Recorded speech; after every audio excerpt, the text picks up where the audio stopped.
అందరికీ నమస్కారం అండి. ఒకసారి గట్టిగా చప్పట్లు కొట్టండి. నేను సినిమా యాక్టర్ని.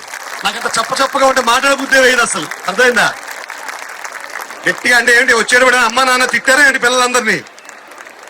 నన్ను మా అమ్మ తిట్టింది, పవన్ కళ్యాణ్ వాళ్ళ నాన్న కొట్టాడు, జయప్రకాష్ నారాయణ గారు కూడా టీచర్ కొట్టుంటాడు. టీచర్లు అమ్మను నాన్నలు పిల్లల్ని కొట్టడానికే పుట్టారు. కంగారు పడకండి, కొడతారు వాళ్ళు. మనం పడాలి, పైకి లేవాలి. అర్థమైంది కదా? సరే, నియో గీతాంజలి స్కూల్ ప్రిన్సిపాల్ గారికి, సురేష్ గారికి ఒక రకంగా ధన్యవాదాలు తెలియజేస్తున్నాను. ఎందుకంటే నేను ఈ మధ్య ఒక ఎంసెట్ లో ఈ 9, 9, 9, 10, 10, 10, 10 భయం వేసేస్తుంది చోళ్ళలో. టెన్షన్ వచ్చేసి, మా చిన్నప్పుడు ఎప్పుడు నేను పెద్దగా చదువుకోలేదు, మామూలుగా చదువుకున్నాను. ఆడుకున్నాను, పాడుకున్నాను, కింద పడ్డాను, లేచాను. చదువు వచ్చిందో లేదో తెలియదు కానీ గ్రూప్ 1 వచ్చేసి జాయింట్ కలెక్టర్ అయిపోయాను. ఎప్పుడు అయిపోయాను, ఎలా అయిపోయానో కూడా తెలియదు. ఎవ్వడూ మెడ మీద కత్తి పెట్టలా, మా అమ్మ పెట్టలా, మా నాన్న పెట్టలా. ఏదో జరిగిపోయింది, అట్లా జరిగిపోయింది. ఒక ఇంజనీరింగ్ కుర్రాన్ని చాలా అద్భుతమైన మార్కులు వచ్చాయి, చాలా టాపరు.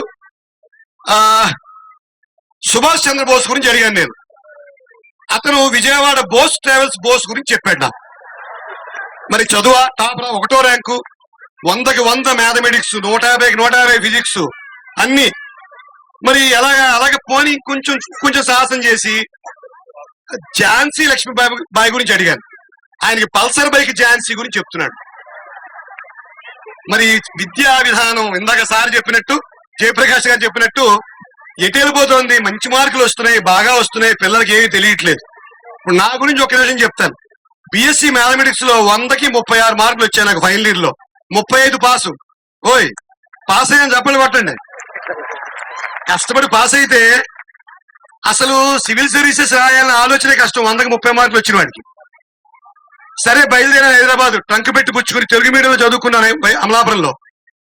మొదలు పెడితే బిఎస్సి చావు తప్పి కన్నులొట్టపోయిన నేను 2 ఏళ్ళు తిరిగేలోపు యూపీఎస్సీ భవనం ముందు 22 సంవత్సరాల 10 నెలలకి మొట్టమొదటి యూపీఎస్సీ ఎంట్రీ ఇచ్చాను నేను.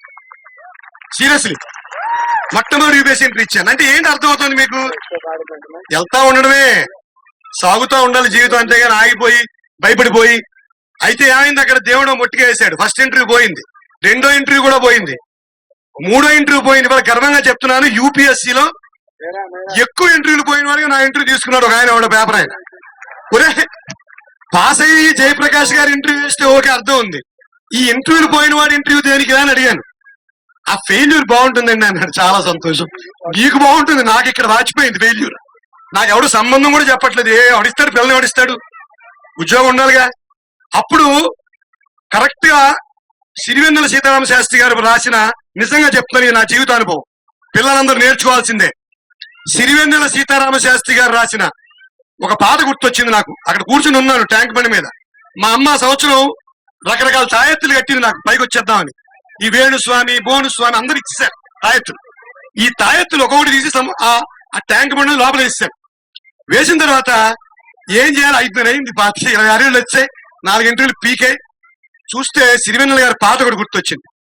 పోయాయి, అన్నీ పోయాయి, ఇంటర్వ్యూలు పోయాయి, పరువు పోయింది, డబ్బు పోయింది, మా నాన్న అమ్మ నామి పెట్టుకుని ఆశలు పోయాయి. మరి ఏం మిగిలింది? నెత్తురుంది, సత్తు ఉంది, దేహముంది, ప్రాణముంది, ఇంతకన్నా సైన్యముండునా అనే మాట గుర్తొచ్చింది. దేహం ఉందిగా, 5 అడుగులు 8 అంగుళాలు, లోపల నెత్తురు ప్రవహిస్తోంది, 26 సంవత్సరాలు. 4 ఇంటర్వ్యూలు పోతే అయిపోయింది, మూసేసామే. ఎంత పోయిన వాళ్ళు పెద్ద పెద్ద హీరోలు అయిపోవట్లేదా? కోట్లు కూడా సంపాదించట్లేదా? పెద్ద పేద వెళ్ళాలి, మనమేమో సింగిల్ బెడ్రూమ్ అపార్ట్మెంట్. ఏముండదు, మనిషి ముందుకు వెళ్ళిపోతూ ఉండాలి, అదే లెక్క. సరే, విద్యా విధానం గురించి చెప్పారు ఇందాక. ఇంకొక 2-3 నిమిషాలు ఎక్కువ టైం మాట్లాడను, 4-5 నిమిషాలు చెప్పేసి, విద్యా విధానంలో ఇందాక చెప్పాను పల్సర్ బైక్ ఝాన్సీ, లేకపోతే బోస్ ఈజ్ బాస్ అని ఉంటుంది మా బోస్ ట్రావెల్స్ మీద. మేము అదే బస్సు ఎక్కేవాళ్ళం. ఇవి ఎక్కువ తెలిసిన పిల్లలకి మరి ఏం నేర్పాలి, ఏం చెప్పాలి పిల్లలకి, ఏంటి మన బాధ్యత తల్లిదండ్రులది. అలాని గట్టిగా పేకలు బిసికేకండి. వాళ్ళు కాస్త హాయిగానే ఉండనివ్వండి, వికసించనివ్వండి, నవ్వనివ్వండి, పరిగెత్తనివ్వండి, పడిపోనివ్వండి, లేవనివ్వండి. ఏం నేర్పాలి ఈ పిల్లలందరికీ? ఇప్పుడు జస్ట్ జీవితంలో మొట్టమొదటి తొలి అడుగులు వేస్తున్న పిల్లలు వీళ్ళందరూ. మీకు చెప్తున్నాను, ఫస్ట్ తగిలేవి ఓటములే ఎదురొచ్చేవి. ఓడిపోతూ ఉంటాం, పడిపోతూ ఉంటాం, దెబ్బలే తగులుతాయి. ఇలా చక్కగా నల్లేరు మీద బండిలాగి జీవితం నడవదమ్మా. ఎంసెట్ లో ర్యాంక్ వచ్చినా, ఇంజనీరింగ్ వస్తే మళ్ళీ ఐటీ చదవాలి, ఐటీ తర్వాత పక్కింటి వాడు అమెరికా వెళ్తే నువ్వు కనీసం ఆఫ్రికా అయినా వెళ్ళాలి. ఏది లేకపోతే ఉగాండానే వెళ్ళిపోవాలి, వెళ్ళిపోవాలి అంతే, వేరే దేశం వెళ్ళిపోవాలి, శ్రీలంక వెళ్ళిపోవాలి, లేకపోతే కెన్యా, ఉగాండా, బుర్కినా ఫాసో, ఏదో దేశం వెళ్ళిపోండి. ఇన్ని బాధలు వస్తాయి, ఓటములు వస్తాయి, ఓటములు వస్తూనే ఉంటాయి, ఓటములు వస్తూనే ఉంటాయి. మనిషికి జీవితంతో పాటు ఓటమి ఉంటుంది. చిన్నప్పుడు నడుస్తూ నడుస్తూ పడిపోతాం, ఓటమి. చేతులతో కలుపు తినలేం, అదొక ఓటమి. అందువల్ల ఒకటి చెప్తున్నాను, బీహార్ నుంచి ఢిల్లీకి ఒక ట్రైన్ లో వెళ్తున్న ఒక మహిళా athlete, national volleyball captain, Bihar నుంచి ఢిల్లీ వెళ్తోంది. ట్రైన్ లో ఆ అమ్మాయికి 4 ఆకతాయిలు కలిసి ఆ అమ్మాయిని ఏడిపించడం మొదలు పెట్టారు. ఆ అమ్మాయిని ఏడిపిస్తూ ఆ ట్రైన్ లో తోసేశారు ఆ పిల్లని. ఆ అమ్మాయి రైలు పట్టాల మీద పడిపోయింది. రాత్రి ఆ పిల్ల కాళ్ళ నుంచి 26 ట్రైన్లు వెళ్ళాయి. 26 ట్రైన్లు వెళ్తే కొన ఊపిరితో పడి ఉన్న ఆ పిల్లని పొద్దున్నే హాస్పిటల్లో చేర్చారు. ఆ అమ్మాయి బతికుంది. ఆ అమ్మాయికి జైపూర్ లెగ్స్ పెట్టారు. జైపూర్ లెగ్స్ పెడితే నడుస్తోంది. మనం ఏం ఆశిస్తాం? జైపూర్ లెగ్స్ పెట్టిన తర్వాత నెక్స్ట్ వాలీబాల్ కెప్టెన్. అమ్మాయికి లోపల నుంచి బాగా కోరికగా ఉంది, ఏం సాధించాలి, ఏం చేయాలి అని ఒక ప్రశ్న వేసుకుని పచేంద్రి పాల్ అనే భారతదేశంలో మొట్టమొదటి మౌంట్ ఎవరెస్ట్ ఎక్కిన ఒక మహిళ దగ్గరికి వెళ్ళి నమస్కారం పెట్టి, అమ్మా నేను మౌంట్ ఎవరెస్ట్ ఎక్కుదాం అనుకున్నానండి. ఈ అమ్మాయిని చూసి, ఈ జైపూర్ లెగ్స్ తో వచ్చావు, నువ్వు ఇవ్వాలే మౌంట్ ఎవరెస్ట్ ఎక్కేసినట్టే అంది. ఎందుకు? అసలు ఆ కోరిక, ఆశ కలగడమే మౌంట్ ఎవరెస్ట్ ఎక్కేసినట్టు. అందువల్ల ఇక్కడ ఉన్న పిల్లలందరూ ఏం చేయాలనుకున్నారు ఇప్పుడు అనేసుకోండి ఒకసారి గట్టిగా. డాక్టర్ అవుదాం, యాక్టర్ అవుదాం, లేకపోతే మా నాన్నని విసిగిద్దాం ఓ 10 ఏళ్ల పాటు, ఏదో టార్గెట్ పెట్టుకుని అనేసుకుంటే మీరు చేయించేసినట్టే.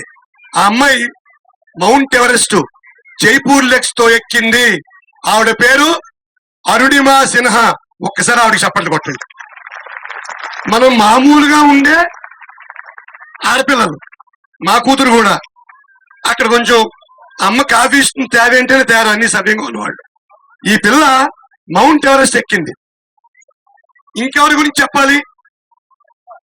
ఇప్పుడు 17-18 సంవత్సరాల వయసులో పిల్లలందరూ సోషల్ మీడియాలు చూస్తూ రాజు వెడ్స్ రాంబాయ్, లిటిల్ హార్ట్స్, ప్రేమ కథలు అన్ని అందరికీ తెలుసున్నవే. కానీ భారతదేశంలో అతి పిన్న వయస్సులో 18 సంవత్సరాల 9 నెలలకి ముజఫర్పూర్ కాన్స్పరసీ కేసు అనే ఒక బ్రిటిష్ సామ్రాజ్యానికి అగెనిస్ట్ గా ఒక జడ్జి మీద బాంబు విసిరి 18 సంవత్సరాల 9 నెలలకి ఉరి తీయబడ్డ ఖుదీరామ్ బోస్ గురించి తెలియాలా వద్దా? లేదా రాజు వెడ్స్ రాంబాయ్నా? బాగుంటుంది రాజు వెడ్స్ రాంబాయ్. ఇవి పిల్లలకి నేర్పాల్సిన విషయాలు. లాస్ట్ గా చిన్నగా చెప్తాను. ఇప్పుడు అన్ని ఎలక్షన్లు, స్కూళ్ళు, ఫస్ట్లు. నాకు ఒకసారి డిగ్రీ కాదు, ఆ డిగ్రీ ఫస్ట్ ఇయర్ తర్వాత ఒక కార్డు ముక్క రాశారు ఎవరో, ఏమని, నువ్వు కాలేజీ ఫస్ట్ వచ్చావని. నాకేమో అత్యవసర మార్కులు వచ్చాయి. నేను ఎలా కాలేజీ ఫస్ట్ వచ్చాను, 100 రూపాయలు గిఫ్ట్ అయ్యా నీకన్నా. నాకు అసలు కాలేజీ ఫస్ట్ క్వశ్చన్ లేదు. 100కి 1000కి 900 వచ్చిన వాళ్ళు ఉన్నారు. నాకు 700 ఎంతో వచ్చింది డిగ్రీ ఫస్ట్ ఇయర్ లో ఉండగా. ఇంటర్మీడియట్ లో నువ్వు ఫస్ట్ అని ఇచ్చాను. ఏంట్రా అంటే, ఆ సంవత్సరంలో అమలాపురంలో మా కులంలో, ఆ కులంలో ఉండే ఉపకులంలో నాకు ఫస్ట్ వచ్చింది. ఉపకులంలో ఫస్ట్. ఎంత దారుణమయ్యా, ఎంత అన్యాయం. నాకు పిలిచి 100 రూపాయలు ఇచ్చాను. ఉపకులంలో నేను ఇంక చెప్పలేదు ఎవరికి. అశ్వత్థామాత కుంజర్లో కాలేజీ ఫస్ట్ తిరిగాను. నేను రాలేదు నా కాలేజీ ఫస్ట్. సో ఇంత దరిద్రమైన కులాల కుంపట్లలో కొంతవరకు మోడర్న్ వరల్డ్ లో ఉండకపోవచ్చు. మీ అందరికీ ఈ ఇప్పుడు ఎలక్షన్లు, పోటీలు అన్ని చోట్ల ఈ కులం అనేది బాగా ప్రామినెంట్ గా అనిపిస్తుంది. మీరు మర్చిపోవడం కోసం ఒక్కటి చెప్తాను. ఒక మహారచయిత చెప్పిన ఒక్క మాట చెప్పి ఇది ముగిస్తాను నా ఉపన్యాసం. నిన్ను నన్ను కన్నప్పుడు మన తల్లుల నొప్పుల తీరొకటే, మనసు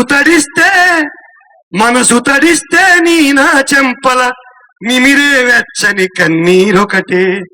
తల్లుల నొప్పులు మన కన్నీరు ఒకటైనప్పుడు ఎందుకయ్యా ఈ కులాల గోల? హాయిగా బాగా ఉండండి, బాగా ప్రశాంతంగా బతకండి, పడిపోయినా లేవండి. ఓటమి శుద్ధ అబద్ధం. నేను 48 ఏళ్ల వయసులో ఈ గ్రూప్ 1 లో పాస్ అయ్యి జాయింట్ కలెక్టర్ అయిపోయాను. డాక్టరేట్ చేశాను, జాయింట్ కలెక్టర్ అయిపోయాను. 100కి 37 బిఎస్సి గుర్తుందా? 100కి 37 డాక్టరేట్ యూజీసీ ఫెలోషిప్ తో జాయింట్ కలెక్టర్ అయిపోయిన తర్వాత ఈ సినిమాలోకి వచ్చేసాను. ప్రతి వాడు నవ్వాడు. జాయింట్ కలెక్టర్, జీపులు, కార్లు, ఎర్ర బలుబులు. ఇంట్లో మావిడైతే బండబూతులు తిట్టింది. 10 మంది పనిచేస్తున్నారు కొంపలో. రాగానే హైదరాబాద్ రాగానే ఉప్పు కొనుక్కోవడానికి ఆవిడ ఓ షాప్ కి, కందిపప్పు కొనడానికి నేను వెళ్ళిపోయాను. ఎప్పుడు అలవాట్లేదు. 20 సంవత్సరాలు ప్రభుత్వమే నన్ను పోషించింది. మరి చాలా మంది అడిగారు ఎలా సాహసం చేశామని. దానికి కూడా ఒక్క మాట చెప్పేసి అది పిల్లలందరికీ అన్వయిస్తుంది. 10 కాలాల పాటు గుర్తుపెట్టుకోండి ఈ మాట. ఎలా రాగలిగామంటే అక్కడ కూడా మళ్ళీ నాకు సిరివెన్నెల గారే స్ఫూర్తి. ఎలా రాగలిగానంటే, ఆకాశం నుండి సూటిగా, తెలుగొచ్చా అందరికి? తెలుగొచ్చండి? ఆకాశం నుండి సూటిగా దూకేస్తే ఉన్నపాటుగా, ఆకాశం నుండి సూటిగా దూకేస్తే ఉన్నపాటుగా, ఏమవుతానంటూ చినుకలా ఆగిందా బెదురుగా. ఆకాశం నుంచి చినుకు కిందకి దూకడానికి భయపడి ఉంటే ఏమయ్యేది? దూకింది కాబట్టే ఆ చినుకే ఏరుగా, ఆ ఏరే వరద హోరుగా, ఇంతింత ఎదిగి అంతేలేని సంద్రమైందిగా. ఒక చిన్న చినుకు సముద్రం అయింది. ఇవాళ నియో గీతాంజలిలో మీరు ఒక ప్రమాణం చేసుకోండి, ఇదవ్వాలో అదవ్వాలో ఏదవ్వాలో. అదే చినుకు ప్రయత్నం ద్వారా సముద్రం అంత సక్సెస్ సాధించాలి. సముద్రం అంత సక్సెస్ చిన్న చినుకులు మీరంతా ఇవ్వాలి. ఓ 10 ఏళ్లకి మహాసముద్రం అయి దేశాన్ని మొత్తం కమ్మేయాలి. మా రమాదేవి గారు, మా సురేష్ గారు, మీ పేర్లన్నీ ప్రముఖంగా చెప్పుకోవాలి 10 మంది నోట్లలో. మళ్ళీ ఉపకులంలో ఫస్ట్ వస్తే ఆ 100-200 తీసుకోకండి. తిక్కుమాల ఉపకులాలు అవి తీసుకోకండి. సందేహిస్తుంటే అతిగా సంకల్పం నెరవేరదుగా. దిక్కుమాల సందేహాలు పక్కన పెట్టండి. ఎవడు నవ్వుతాడు, ఎవడు ఏడుస్తాడు, ఎవడు పొగుడుతాడు, ఎవడు తిడతాడు అన్ని అనవసరం. ప్రతి చిన్నపిల్లాడికి వాడు ఒకడున్నాడు. వాడిని పెంచే ప్రయత్నం చేయండి. దయచేసి తల్లిదండ్రులు వాళ్ళకి సహకరించండి, ఒత్తిడి చేయకండి. ఓడిపోతే మళ్ళీ లేస్తాడు. నేను 37 మార్కులండి బిఎస్సిలో. 37 అసలు నవ్వు వచ్చేసింది నాకే. 37 మార్కులు. పోనీ అలాంటివి జాయింట్ కలెక్టర్ ఆగానా? ఇవాళ 150 సినిమాలు చేశాను. గీత గోవిందంలో రష్మిక నాన్న నేను. పవన్ కళ్యాణ్ గారు రాపేస్తాను. అదేం సినిమా? వకీల్ సాబ్ లో. మొన్న సంక్రాంతికి వస్తున్నాను, వెంకటేష్ బాబు గురించి చెప్తూనే ఉంటాను సినిమా అంతా. లాస్ట్ లో అమ్మాయి ఎవరో నన్ను లోయలోకి తోసేస్తుంది కూడా. ఇంత జరుగుతోంది జీవితంలో. ఏమిటంటే ఇవాళ 54 ఏళ్ల వయసులో కూడా నేను ఉత్సాహంగానే ఉంటాను. చురుగ్గా ఉండండి పిల్లలు, పని అయిపోతుంది. చురుగ్గా ఉండండి. Okay, thank you very much.